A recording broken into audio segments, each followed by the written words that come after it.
Welcome to Rising with Soccer.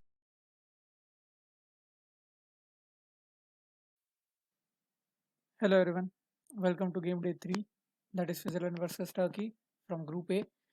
So let's go into the lineup and formations. Switzerland in orange, Turkey in blue.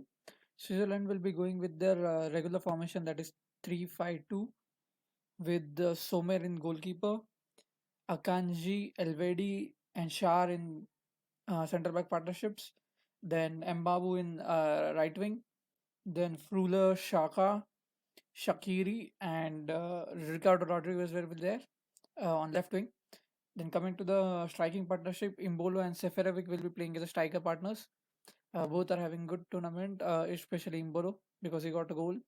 Then coming to the Turkey lineup, Turkey will be going with the 4-1-4-1 formation, their regular formation, with Sasir in a goal, then Selik on right wing, Demiral, Soyuncu, Miras, then Yokuslu as a CDM, then under Kaviki, Yaziki, Kalhanglu, and the striker Yilmaz. So this is the both teams formations. Looking at the teams and their playing style, Turkey expectations were very high from Turkey this year in Euros. I was thinking they will be going to last 16 quarterfinals because they had performed really well in Euro quarterfinals and friendlies against big teams, but that form could not come into this Euro. So this is dead game actually. I'm thinking that Switzerland will be beating Turkey with a 2-1 scoreline because there is too much quality in Switzerland squad. Even in Turkey squad, there is a quality, but Switzerland will be able to take a point out in this game. The way Switzerland can win this game is by moving the ball from the wings because Turkey is having good defenders in Soyuncu and Demiral, so they can be very lethal. So I'm thinking that if at all Switzerland is able to provide crosses from left and right wing, Imbolo is a good striker. He can control the ball in tight spaces and try to shoot.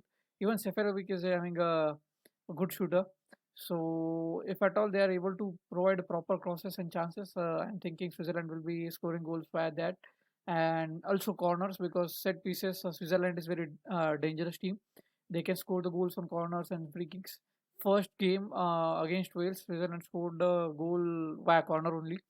So Switzerland can do the attacks from wing, or otherwise they can also score on set piece.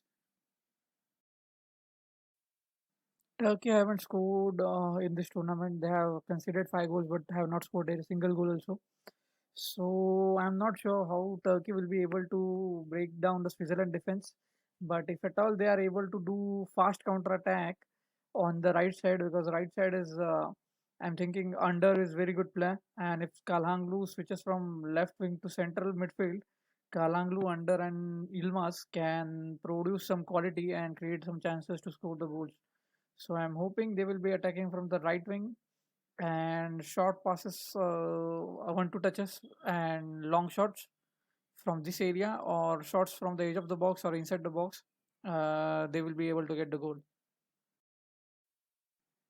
The advantage Switzerland versus Turkey match will be going to Turkey because match is going to be played in Baku. They have Turkey Brotherhood there, so Baku will be a place to see today because Turkey was not able to do anything in this tournament of value. But if at all they get a respectable win here, it will be tremendous for them.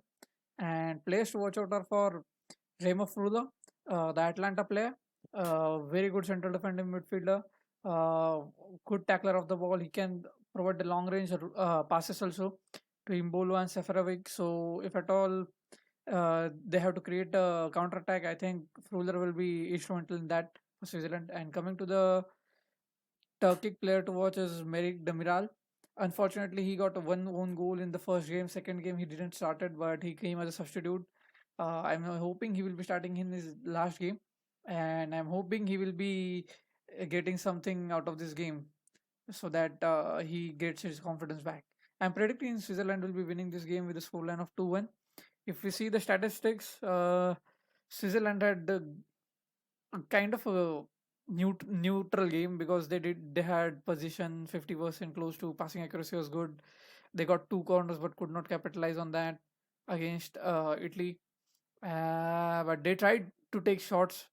One shot was on target, so it will be difficult for Switzerland to beat Turkey. And Turkey, you can see Turkey was playing very attacking against Wales, 18 shots, 6 on target, but not able to score any goal out of that.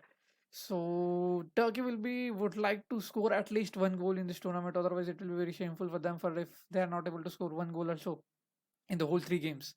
So I'm hoping for a cracker of the game. I'm hoping personally I want Switzerland to go in the next round by winning this game, but anything can happen and Turkey can surprise us. So this is my analysis for the this game. Thank you so much for watching. Stay tuned.